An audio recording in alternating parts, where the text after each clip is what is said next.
ఒక దేశ పరిపాలన అంటే అది నిరంతరం సాగాల్సిన ప్రక్రియ. లక్షలాది మంది ఉద్యోగులు, అధికారులు, నేతల మధ్య సహకారంతో ప్రభుత్వ పాలన కొనసాగుతుంది. కానీ అమెరికాలో మాత్రం పరిస్థితులు భిన్నంగా మారాయి. ప్రపంచంలోనే అత్యంత శక్తివంతమైన దేశంగా ఉన్న అమెరికాలో గత 40 రోజులుగా ప్రభుత్వం షట్ డౌన్ లోకి వెళ్ళిపోయింది. ఇది అమెరికా చరిత్రలో రెండవ అత్యంత దీర్ఘకాలిక ప్రభుత్వ మూసివేతగా నిలిచింది. దీని ప్రభావం వేలాది మంది ఫెడరల్ ఉద్యోగులపై పడింది.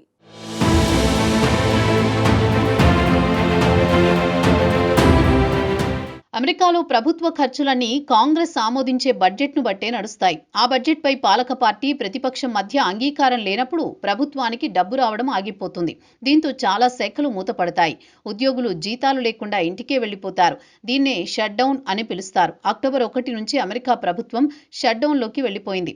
దీంతో 1.4 మిలియన్లు ఫెడరల్ ఉద్యోగులు సెలవుపై వెళ్లడమో లేదా జీతం లేకుండా పనిచేస్తున్నారు. ఇదే సమయంలో అమెరికా వ్యవసాయ శాఖ నవంబర్ 1 నుంచి 4 కోట్ల మందికి పైగా ప్రజలు తమకు అందే ఆహార సహాయ పథకం నిధులు కోల్పోతారని ప్రకటించింది.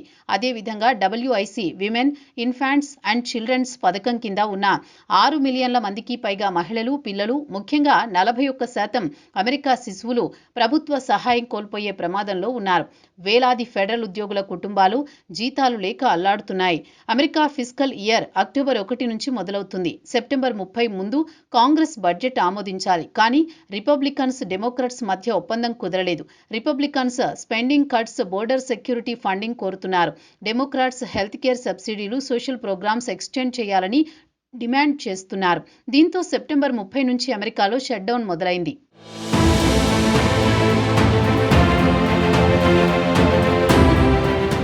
అమెరికా కాంగ్రెస్లో మెజారిటీ రిపబ్లికన్స్ అయినా బడ్జెట్ ఆమోదాన్ని మాత్రం డెమోక్రాట్లు బ్లాక్ చేస్తున్నారు.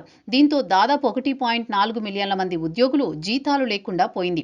80 లక్షల మంది ఉద్యోగులు తాత్కాలిక సెలవుపై ఉండగా మరికొంతమంది పే లేకుండా పనిచేస్తున్నారు. ఇక మిగిలిన వాళ్లు ఎసెన్షియల్ సర్వీసుల్లో ఉండగా వారికి జీతాలు లేవు. గత వారం ఫెడరల్ ఉద్యోగులు తమ మొదటి పూర్తి జీతం కోల్పోయారు.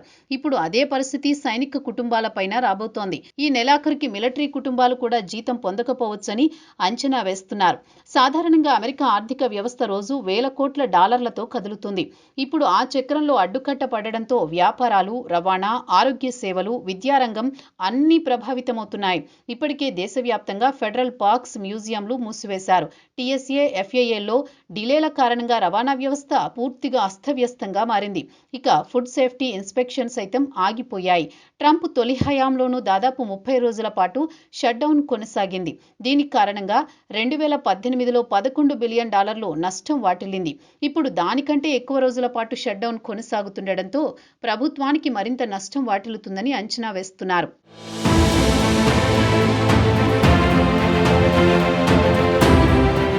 అమెరికా కాంగ్రెస్లో రిపబ్లికన్లు, డెమోక్రాట్ల మధ్య బడ్జెట్ అంశంపై అంగీకారం లేకపోవడంతో ఉద్యోగులకు తిప్పలు తప్పడం లేదు. డెమోక్రాట్లు అఫోర్డబుల్ కేర్ యాక్ట్ కింద ఉన్న పన్ను సబ్సిడీలను పొడిగించాలని కోరుతున్నారు. అవి 2.4 కోట్ల మందికి ఆరోగ్య బీమా సౌకర్యం అందిస్తున్నాయి.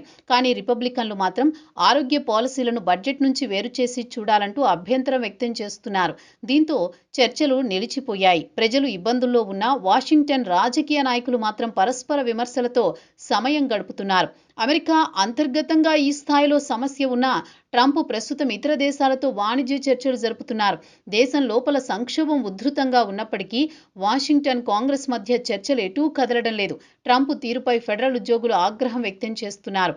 దేశం ఆగిపోతుంటే ట్రంప్ మాత్రం ఇతర దేశాలతో చర్చలు జరుపుతారని మండిపడుతున్నారు.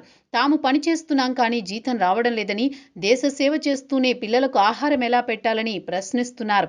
ఓవైపు ఉద్యోగులకు జీతాలు ఆగిపోవడంతో EMI చెల్లింపులు, ఇంటి అద్దెలు, స్కూల్ ఫీజులపై తీవ్ర ప్రభావం పడుతోంది.